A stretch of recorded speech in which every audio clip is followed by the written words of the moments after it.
Kodim 14 tahun Toraja, Letnan Kolonel Kapsiri Arifin merasa sangat tersanjung atas tanah pemberian dari masyarakat, dalam ini masyarakat Semalu, tanah hibah untuk lapang tembak. Sudah lama kita tidak memiliki lapang tembak di Kodim ini, di Kodim Tatur ini.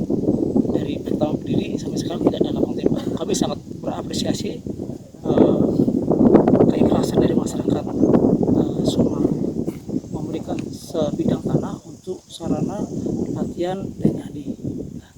Rencana lapangan ini akan kita bangun menjadi lapangan tembak yang bisa dipakai bukan hanya TNI, siapapun bisa memakai, kepolisian, ya, kemudian masyarakat yang memiliki hobi yang sama bisa menggunakan ini.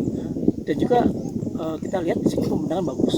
Masyarakat sini berharap supaya ada destinasi wisata alam, baik cross country, trail dan sebagainya, sehingga bisa meningkatkan dari pendapatan masyarakat itu sendiri di sini. Demikian sambutan dari saya. Rencana pengoperasiannya kapan, Pak?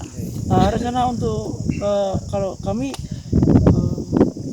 usahakan sekitar 3 bulan lagi, karena 3 bulan pertama ini kita fokus ke Pangkalan. Setelah itu baru kita